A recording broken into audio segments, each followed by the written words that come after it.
নমস্কার। আজ আমরা যে বিষয়টি নিয়ে আলোচনা করব সেটি হলো এনডিআরএফ। এই এনডিআরএফ কি এবং এটি কেন ভারতে গঠন করা হয়েছিল? তো চলো দেখে নিই। এনডিআরএফ হলো ন্যাশনাল ডিজাস্টার রেসপন্স ফোর্স।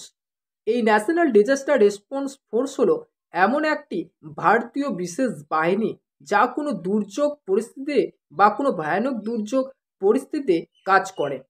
এই ব্যবস্থাপনা 2005 সালে ডিজাস্টার ম্যানেজমেন্ট অ্যাক্টের অধীনে গৃহীত হয়েছে 44 এবং 45 নম্বর ধারা অনুযায়ী।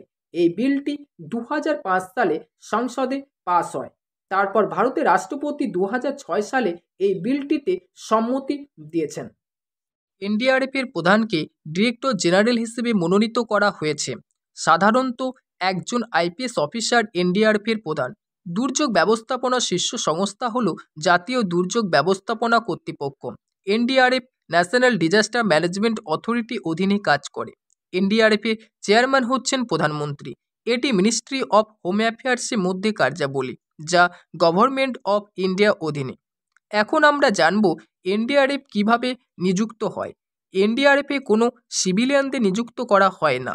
এনডিআরএফে central reserve police force, Indo Tibetan border police, border security force, central industrial security force এবং সশস্ত্র সীমাবল আসাম রাইফেলস থেকে ডেপুটেশন থাকা কর্মীদের নিয়ে গঠিত। 19শে জানুয়ারি 2006 যখন এনডিআরএফ গঠিত হয়েছিল তখন এনডিআরএফের কাছে 8টি ব্যাটালিয়ন ছিল। বর্তমানে এনডিআরএফে 16টি ব্যাটালিয়ন নিয়ে গঠিত একটি বাহিনী। এর মধ্যে আধা সামরিক লাইনে সংগঠিত এবং ভারতে আধা সামরিক বাহিনী থেকে ডেপুটেশন থাকা ব্যক্তিদের দ্বারা পরিচালিত 3টি সীমান্ত নিরাপত্তা বাহিনী। এর মধ্যে সিআরপিএফ এবং বিএসএফ থেকে 3টি করে, 2টি করে এসএসবি, আসাম রাইফেলস, আইটিবিপি এবং সিআইএসএফ বাহিনী থেকে নিয়ে মোট 16টি ব্যাটালিয়ন গঠিত হয়েছে। প্রতিটি ব্যাটালিয়নে 1149 জন কর্মী নিয়ে গঠিত। প্রতিটি ব্যাটালিয়নে engineer, technician, electrician, dog squad এবং মেডিকেল, প্যারামেডিক্যাল সহ 45 জন কর্মী নিয়ে 18টি স্বয়ংসম্পন্ন বিশেষজ্ঞকারী অনুসন্ধান ও উদ্ধারকারী দল সরবরাহ করতে সক্ষম। এনডিআরএফ ফরমেশন করার পেছনে মেন কারণটি কী ছিল? দেখো, জাতীয় দুর্যোগ ব্যবস্থাপনা কর্তৃপক্ষ এই আইন অনুসারে দুর্যোগ ব্যবস্থাপনা পরিকল্পনা, কৌশল এবং নির্দেশিকা তৈরি করার জন্য প্রতিষ্ঠিত হয়েছিল। 90 দশকে মাঝামাঝি এবং পরবর্তী দশকে দুর্যোগে প্রতিক্রিয়া ও প্রস্তুতি নিয়ে অনেক আন্তর্জাতিক বিতর্ক আলোচনা দেখা গিয়েছে। তার মধ্যে কিছু উল্লেখযোগ্য প্রভাবশালী বৈঠক হচ্ছে ইয়োকোহাম স্ট্র্যাটেজি প্ল্যান 1994 এবং জাতিসংঘ কর্তৃক গৃহীত হুগো ফ্রেমওয়ার্ক ফর অ্যাকশন 2005।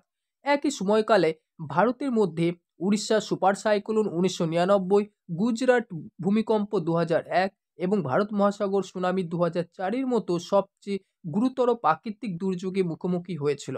ঘটনায় এই ধারাবাহিক এবং আন্তর্জাতিক পরিবেশের সামনে এনেছে ব্যাপক দুর্যোগ ব্যবস্থাপনা পরিকল্পনা প্রয়োজন।